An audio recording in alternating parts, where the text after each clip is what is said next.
चलो vector start करते हैं हम लोग। वेक्टर,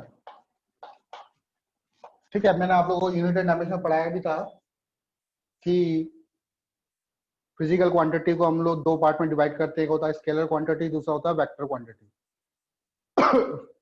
तो वेक्टर क्वांटिटी क्या होती है? ऐसी क्वांटिटी जिसमें मैग्नीट्यूड भी होता है, डायरेक्शन भी होती है, और जो वेक्टर लॉ ऑफ एडिशन को फॉलो करते हैं। वेक्टर लॉ ऑफ एडिशन क्या होता है हम लोग इस चैप्टर में पढ़ेंगे, ठीक है। तो आप लोग पास खाली डेफिनेशन है, quantity which have both magnitude as well as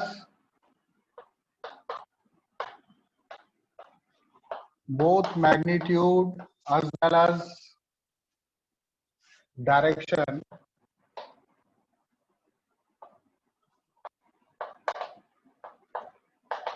and they follow and follow the rule of addition. Vector law of addition. Vector law of addition को भी फॉलो क्या करना चाहिए? वेक्टर लॉ ऑफ एडिशन क्या होते हैं हम लोग आगे पढ़ेंगे, ठीक है। वेक्टर लॉ ऑफ एडिशन को भी फॉलो करना चाहिए, तब वो वेक्टर कहलाएगा। अब वेक्टर को कैसे रिप्रेजेंट करते हैं हम लोग? सबसे पहले तो देखो, representation of vector. Representation of vector, ठीक है। वेक्टर को कैसे रिप्रेजेंट किया जाता है? वेक्टर को कैसे रिप्रेजेंट करते हैं? देखो, how we represent a vector. तो सपोज करो a man walk 5 kilometre in the direction of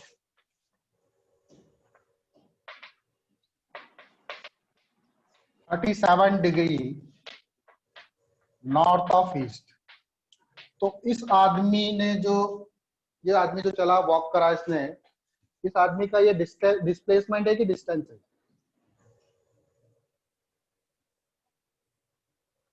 क्या सर? इस आदमी ने, ये जो आदमी 5 किलोमीटर चला, ये डिस्टेंस है कि डिस्प्लेसमेंट है?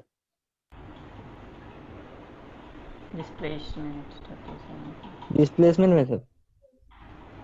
डिस्प्लेसमेंट में, क्योंकि हमको डायरेक्शन भी पता है। तो कैसे इसको रिप्रेजेंट करेंगे? यार ये डिस्प्लेसमेंट है, तो सबसे पहले हम लोग क्या करेंगे, डायरेक्शन बना लेंगे। इस तरफ होता है ईस्ट, वेस्ट, ऊपर होता है नॉर्थ और नीचे होता है साउथ। कितना चला ये? 5 किलोमीटर चला, नॉर्थ ईस्ट की तरफ चला। तो सबसे पहले डायरेक्शन का ध्यान रखो। नॉर्थ ऑफ ईस्ट का मतलब है ईस्ट से नॉर्थ की तरफ 37 डिग्री का एंगल बनना चाहिए। ईस्ट से नॉर्थ की तरफ 37 डिग्री का एंगल, मान लो ओ से चला, कितना चला? 5 किलोमीटर। अब मैं 5 किलोमीटर लंबी लाइन नहीं खींच सकता यहाँ पे, तो मैं यहाँ पे लूंगा स्केल और वहां पर एज्यूम करूंगा कि 1 सेंटीमीटर जो होगा वो 1 किलोमीटर के बराबर होगा। 1 सेंटीमीटर की लेंथ जो होगी that is equal to 1 kilometre को रिप्रेजेंट करेगी। तो यहां से इस पॉइंट से मैं 5 सेंटीमीटर लंबी लाइन खींचूंगा, कितने एंगल पर? 37 डिग्री पर। तो ये इस पॉइंट को मैं नाम दूंगा P। ये जो OP है, O से लेके P तक की जो लाइन है और उसके आगे मैंने जो एरो लगा रखा है, वही मेरा डिस्प्लेसमेंट शो करेगा इस आदमी का। तो मैं लिखूंगा डिस्प्लेसमेंट कितना हुआ? डिस्प्लेसमेंट हुआ O से लेके P तक, ऊपर लगाएंगे इस तरह का साइन, इसको बोलेंगे OP वेक्टर। प्रोनाउंस करेंगे इसको OP वेक्टर, प्रोनाउंस करेंगे इसको। तो इस तरह से हम लोग वेक्टर को रिप्रेजेंट करते हैं। वेक्टर को मैंने कैसे रिप्रेजेंट किया? एक लाइन बनाई और उस लाइन के आगे क्या लगा दिया मैंने? एरो लगा दिया। तो a line with an arrow represent a vector. कोई लाइन और उसके आगे आप एरो लगा दोगे तो वो क्या बन जाएगा? वो वेक्टर को रिप्रेजेंट करेगा, ठीक है। कोई लाइन बना दो, उसके आगे एरो लगा दो, तो वो रिप्रेजेंट करेगा वेक्टर क्वांटिटी को। तो जैसे ये लाइन है, इसके आगे मैंने एरो लगा दिया, यहां से लेके यहां तक, इसको बोलेंगे हम लोग टेल। और ये जो एरो वाला हिस्सा है इसको बोलेंगे हम लोग हेड। टेल जो होती है विच रिप्रेजेंट मैग्नीट्यूड, क्योंकि वेक्टर में दोनों ही चीज होती है, डायरेक्शन भी होती है और मैग्नीट्यूड भी होता है। तो जो टेल होती है, tail represent magnitude and head represent, head क्या रिप्रेजेंट करेगा? हेड रिप्रेजेंट करेगा डायरेक्शन को। हेड क्या रिप्रेजेंट करेगा? डायरेक्शन को। सपोज करो वहीं इसी क्वेश्चन में अगर कोई आदमी 10 किलोमीटर चल रहा होता तो मैं उसी डायरेक्शन में 10 सेंटीमीटर लंबी लाइन खींचता, तो इसकी क्या इंक्रीज हो गई? 10 किलोमीटर मतलब इसका मैग्नीट्यूड बढ़ गया, डायरेक्शन वही है, तो मैं 10 सेंटीमीटर लाइन खींचूंगा, मतलब इसकी टेल की जो लेंथ होगी वो क्या हो जाएगी? बढ़ जाएगी। तो टेल जो होता है, टेल की लेंथ वो रिप्रेजेंट करती है क्या? मैग्नीट्यूड को। यहां से यहाँ तक की लेंथ मैग्नीट्यूड को रिप्रेजेंट कर रही है। आई बात समझ में? चलो आगे देखो। अब जैसे कोई वेक्टर है सपोज करो, तो पी क्यू, हमेशा हम ऐसे लिखते हैं, पहले पी लिखूंगा फिर क्यू लिखूंगा, उसके ऊपर साइन बनाऊंगा पी क्यू लिखूंगा, ठीक है, ऊपर साइन बनाऊंगा पी क्यू वेक्टर। या फिर आप इसको स्मॉल लेटर से भी रिप्रेजेंट कर सकते हो, ए वेक्टर से भी ऐसे भी रिप्रेजेंट कर सकते हो आप। अगर आप बोलोगे पी क्यू नहीं लिखना चाहते हो, सिर्फ स्मॉल लेटर से लिखना चाहते हो, तो ऊपर ए लिख दो, ए बी सी जो भी, और ऊपर वेक्टर साइन लगा दो, तो ए वेक्टर ऐसे भी रिप्रेजेंट कर सकते हैं हम लोग उसको, ठीक है। और हमेशा याद रखो जिस वेक्टर से स्टार्टिंग करेंगे, पी से कहां पर खत्म हो रहा है? क्यू पर, तो पी क्यू, और ये जो एरो होगा ये हमेशा ऊपर ही बनेगा। मान लो ऐसे कोई वेक्टर हो, ये क्यू हो ये पी हो, तो इसको क्यू पी लिखें या पी क्यू लिखें? क्यू ये वाला कि ये वाला? Q P which one is right? QP। दोनों हाँ, दोनों राइट है, कोई सही नहीं है सर। दोनों सर सेम ऊपर है, वाला क्यूपी हो। नीचे वाला गलत है, हाँ QP होगा सर। नीचे वाला गलत है। ये जो एरो बनेगा हमेशा राइट साइड जाएगा, चाहे आपका वेक्टर लेफ्ट में। सर आपकी वॉइस नहीं आ रही है।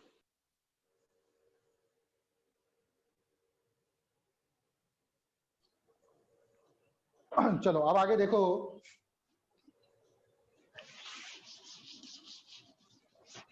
अब हम पढ़ेंगे टाइप्स ऑफ वेक्टर। वेक्टर कितने टाइप्स के होते हैं? Types of vector, types of vector, vector के टाइप्स। सबसे पहले लिखो को इनिशियल वेक्टर, ठीक है, पूरी डेफिनेशन नहीं लिखाऊंगा, खाली समझ लो को इनिशियल वेक्टर, क्योंकि टाइप कोई नहीं पूछेगा। को इनिशियल वेक्टर क्या होते हैं? ऐसे वेक्टर, इनिशियल मतलब होता है स्टार्टिंग, ऐसे वेक्टर जिनका स्टार्टिंग पॉइंट क्या हो? सेम हो। शॉर्ट में चाहो तो लिख लो same starting point, same starting point. ऐसे वेक्टर जिनका स्टार्टिंग पॉइंट क्या हो? सेम हो, उन्हें हम लोग बोलेंगे को इनिशियल वेक्टर। जैसे ये पॉइंट है, यहीं से एक वेक्टर स्टार्ट हुआ ए वेक्टर, और इसी से एक और वेक्टर स्टार्ट हुआ दैट इज बी वेक्टर, तो ये ए और बी कैसे हो गए? को इनिशियल वेक्टर हो गए, ठीक है। को इनिशियल के बाद को टर्मिनल भी हो सकता है, फिर को टर्मिनल वेक्टर, को टर्मिनल जिनके एंड पॉइंट क्या हो? सेम हो। टर्मिनल मतलब होता है एंड, टर्मिनेट होना है, टर्मिनल इसका मतलब होता है एंड। तो ऐसे वेक्टर जिनका एंड पॉइंट क्या हो? सेम हो, same and points, same and points हो, ऐसे वेक्टर को हम लोग बोलेंगे को टर्मिनल वेक्टर, ठीक है। जैसे ये वेक्टर है और ये वेक्टर है, ये दोनों क्या हो रहे हैं? एक ही पॉइंट पर खत्म हो रहे हैं, एक ही पॉइंट पर आके जाके मिल रहे हैं, तो इन वेक्टर को हम लोग बोलेंगे को टर्मिनल वेक्टर। को टर्मिनल के बाद देखो को लीनियर वेक्टर, को लीनियर, लीनियर मतलब क्या होता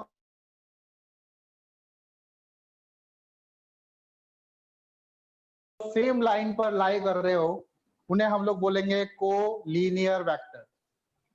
lying on same line, lying on same line।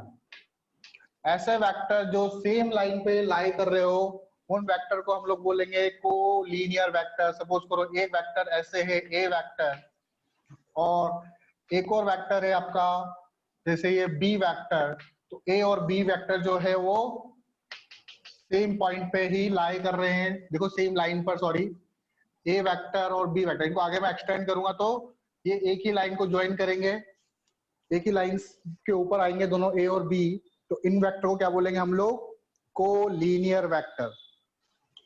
क्या बोलेंगे इनको? Collinear vector.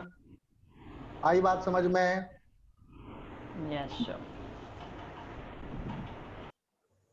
वो है आपका coplanar vector. Sir opposite direction में रहेगा फिर भी कोलिनियर ही कहेंगे? हाँ बेटा, उसे भी कोलिनियर ही बोलेंगे क्योंकि लाइन सेम है। ठीक है, सेम लाइन पे आ रहा है तो उसको कोलिनियर ही बोलेंगे हम लोग। इसके बाद आता है कोप्लेनर वेक्टर। कोप्लेनर, प्लेन क्या होता है? प्लेन मतलब होता है सरफेस। ऐसे वेक्टर जो सेम सरफेस पे लाई कर रहे हो या सेम प्लेन पर हो, उस वेक्टर को हम लोग बोलेंगे coplanar vector. Vectors lying on same plane, same plane पर जो लाई कर रहे हो ऐसे वेक्टर को हम लोग बोलेंगे कोप्लेनर वेक्टर। अब सरफेस देखो कैसे होती है। सपोज करो इस तरफ x, इस तरफ y और इस तरफ z। इधर x है, ऊपर की तरफ y है, और जो आपकी तरफ बाहर एक लाइन जा रही है ये हो जाएगा z एक्सिस। मैं बोलूं ये जो बोर्ड है, आपको जो बोर्ड दिख रहा है, ये बोर्ड कौन सी सरफेस पे रखा हुआ है?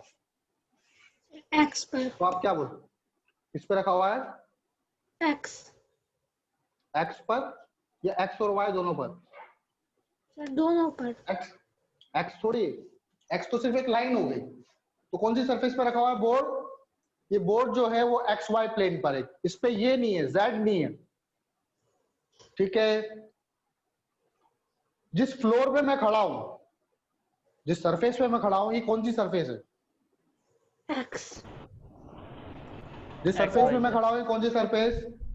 X Z. X Z surface है। कौन सी सरफेस है ये? एक्स जेड सरफेस है। और इधर की तरफ मेरे पीछे कोई दीवार हो, इस तरफ कोई दीवार हो, इस दीवार पर, इस दीवार, ये दीवार जो है ये सरफेस, ये कौन सी सरफेस होगी? ये सरफेस होगी आपकी वाई जेड। वाई जेड, इसमें एक्स नहीं होगा। तो कितनी सरफेस हो गया हमारे पास? कितने प्लेन हो गए? 3 प्लेन हो गए। ठीक है, अब सपोज करो इस बोर्ड पर 2 इंसेक्ट है या 2 छिपकली मान लो। 2 छिपकली, एक छिपकली तो यहां से इधर मूव कर रही है, एक छिपकली इधर से मूव कर रही है। इसका भी डिस्प्लेसमेंट हुआ, इसका भी डिस्प्लेसमेंट हुआ, लेकिन ये दोनों के दोनों का डिस्प्लेसमेंट किस सरफेस पे हुआ? इस बोर्ड पे हुआ, मतलब एक्स वाई प्लेन पर हुआ। तो ये दोनों वेक्टर कैसे होंगे? कोप्लेनर। बात समझ में आई? एक छिपकली इस तरफ मूव कर रही है, एक छिपकली इस वाली दीवार पे या नीचे मूव कर रही है, तो क्या वो कोप्लेनर होंगे? No Yes, sir. तो वो कोप्लेनर नहीं होंगे। एक छिपकली अगर यहाँ पे मूव कर रही है और एक छिपकली नीचे मूव कर रही है तो वो कोप्लेनर नहीं होंगे। बात समझ में आई? तो जो सेम सरफेस पे क्या करे, मूव करे, उन्हें ही हम कोप्लेनर बोलेंगे। सरफेस मतलब कैसी ही बन सकती है। वैसे जो छिपकली नीचे मूव कर रही है, 2 वेक्टर जो हो सकते हैं वो कोप्लेनर हो सकते हैं। कोई भी 2 वेक्टर जो है वो कोप्लेनर हो सकते हैं। कैसे समझाऊं? 2 मिनट रुको, मैं आपको एग्जांपल देता हूं कुछ। कोई भी 2 वेक्टर जो है वो कोप्लेनर हो सकते हैं। तो चलो मेरे पास यहाँ पे कुछ पेन वगैरह, इन पेन से देखते हैं। सपोज करो ये वेक्टर है, ये वेक्टर है। ठीक है, दोनों वेक्टर है। क्या ये दोनों एक ही सरफेस पे लाई कर रहे हैं?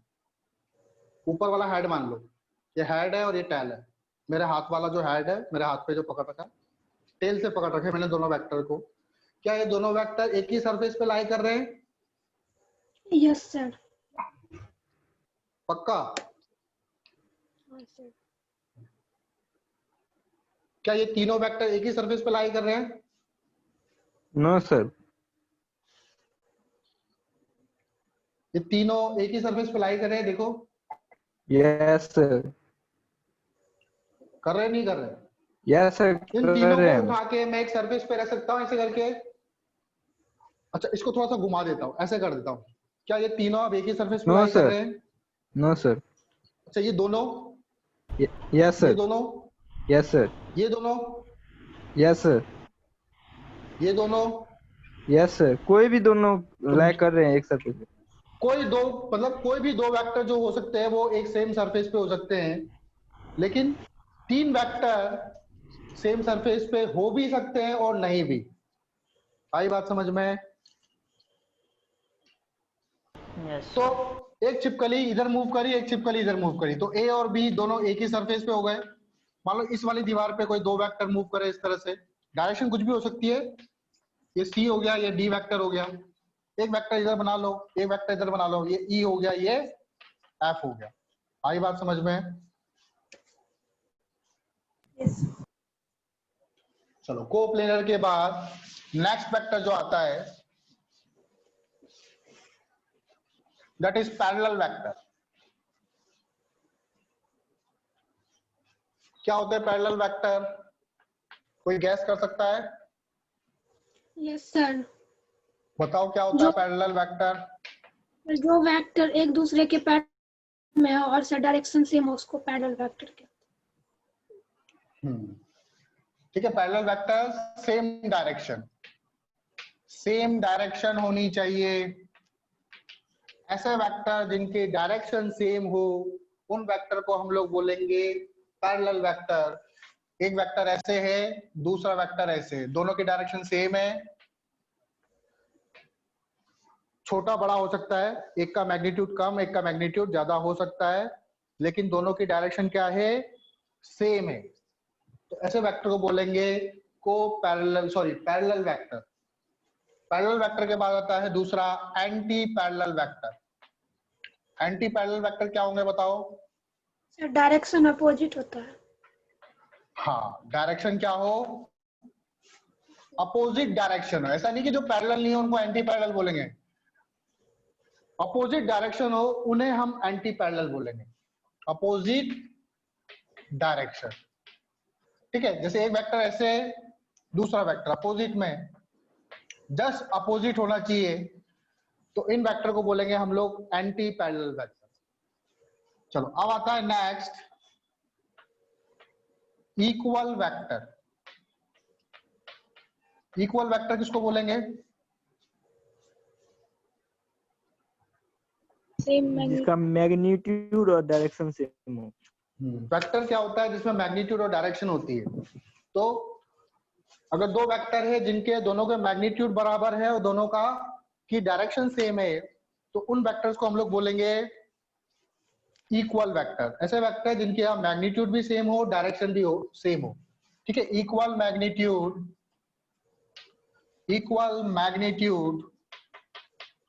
And same direction.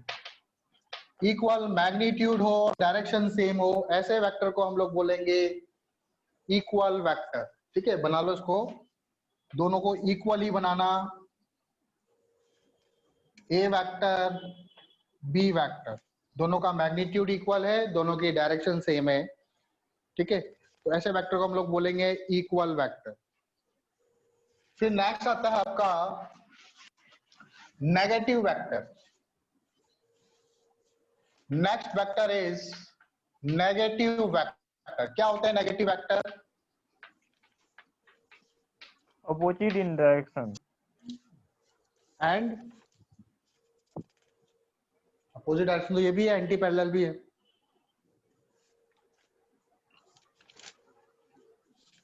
Equal magnitude but opposite direction. Equal magnitude but opposite direction, ऐसे वेक्टर जिनका मैग्नीट्यूड इक्वल हो और जिनकी डायरेक्शन क्या हो, अपोजिट हो, ऐसे वेक्टर को बोलेंगे हम लोग नेगेटिव वेक्टर्स।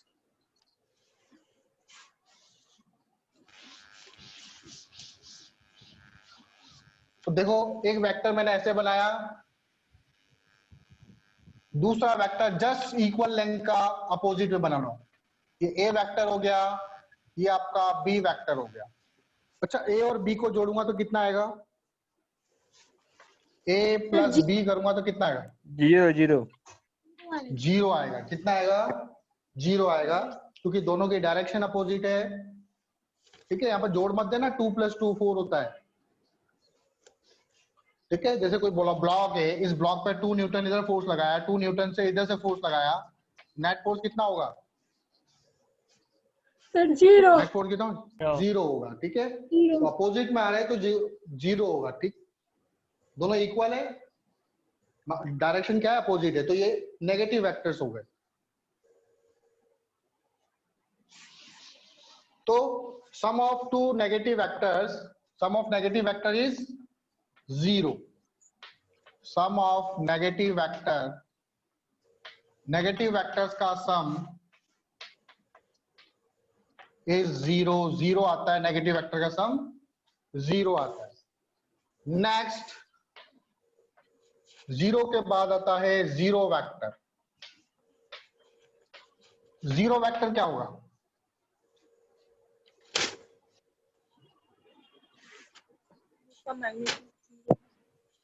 हाँ,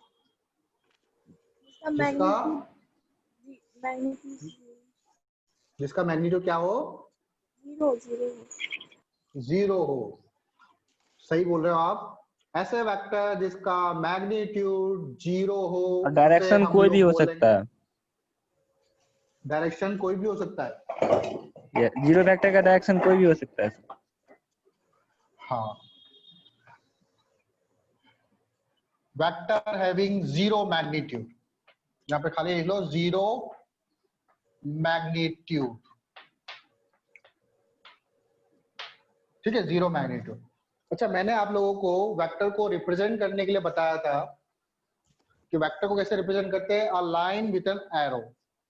अब इस वेक्टर का, 0 वेक्टर का मैग्नीट्यूड कितना है, 0 है, तो मेरे को इसकी टेल की जो लेंथ होगी वो कितनी लंबी रखूं, टेल जो होती है वो मैग्नीट्यूड को रिप्रेजेंट करती है ना, तो इसका तो मैग्नीट्यूड 0, तो इसका टेल क्या नहीं होगा क्या, नो सर नहीं होगा टेल तो सर। नहीं होना चाहिए, टेल नहीं होगा, तो ऐसे रिप्रेजेंट करेंगे एज अ पॉइंट। अब बताओ इसकी डायरेक्शन किधर है, सर नहीं पता। कोई भी हो सकता है सर, कोई भी हो सकता है, पॉइंट ये कहाँ मूव कर रहा है, मतलब कोई डायरेक्शन फिक्स भी नहीं है। नो सर, तो ना तो इसमें मैग्नीट्यूड है ना तो डायरेक्शन। ना डायरेक्शन है, फिर 0 को 0 वेक्टर क्यों बोला, सर और ये सर यूज कहाँ होता है, बताऊंगा। ये 0 को फिर हमने 0 वेक्टर क्यों बोला, ना तो इसके पास मैग्नीट्यूड है, ना ही डायरेक्शन है, कोई फिक्स डायरेक्शन, आर्बिट्ररी डायरेक्शन होती है। ठीक है, आप बोल सकते हो इसमें आर्बिट्ररी डायरेक्शन, मतलब कोई फिक्स डायरेक्शन नहीं है, कुछ भी हो सकता है। तो ना तो इसके पास मैग्नीट्यूड है, ना ही डायरेक्शन है, फिर हम इसको वेक्टर क्यों बोल रहे हैं,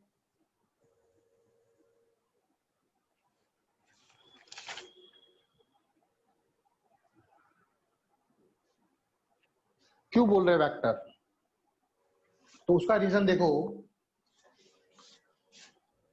ब्लॉक ले लिया, ब्लॉक पे फोर्स लगाया मैंने 10 न्यूटन का, इधर से फोर्स लगाया 8 न्यूटन का, बताओ नेट फोर्स कितना आएगा, 2 न्यूटन।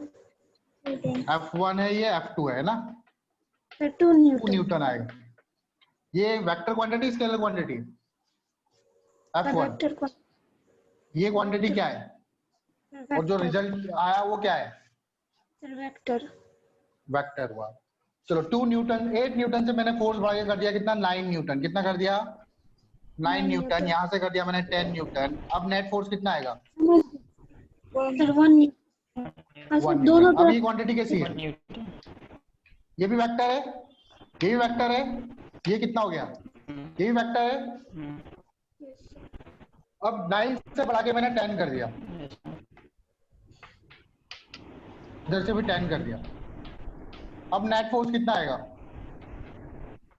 0। 0. अब ये कैसा है? वेक्टर। ये कैसा है? वेक्टर। और ये क्वांटिटी क्या है? इसको भी हम वेक्टर ही बोलना पड़ेगा, इसको भी वेक्टर ही बोलना पड़ेगा, क्योंकि पहले से ही वेक्टर वेक्टर वेक्टर चलता हुआ आ रहा है। तो अभी भी ये स्केलर थोड़ी बन जाएगा। इसका मतलब जब दो वेक्टर को हम लोग ऐड या सब्ट्रैक्ट करते हैं तो जो क्वांटिटी बनती है वो भी वेक्टर क्वांटिटी होती है। हाँ, अगर दोनों का अपोजिट इक्वल है और अपोजिट आ गया तो उनका सम क्या होगा? 0 हो जाएगा, लेकिन वो फिर भी वेक्टर ही कहलाएगा। आई बात समझ में? ठीक है, तो आप क्या लिखोगे? सम ऑफ डिफरेंस सम ऑफ या टू एडिशन एंड सम और डिफरेंस। हाँ, सम और डिफरेंस of two vector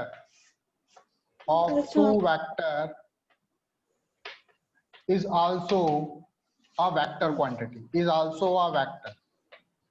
वो भी क्या कहलाएगा? वेक्टर ही कहलाएगा, इसलिए वो 0 वेक्टर आता है। आई बात समझ में? Yes sir.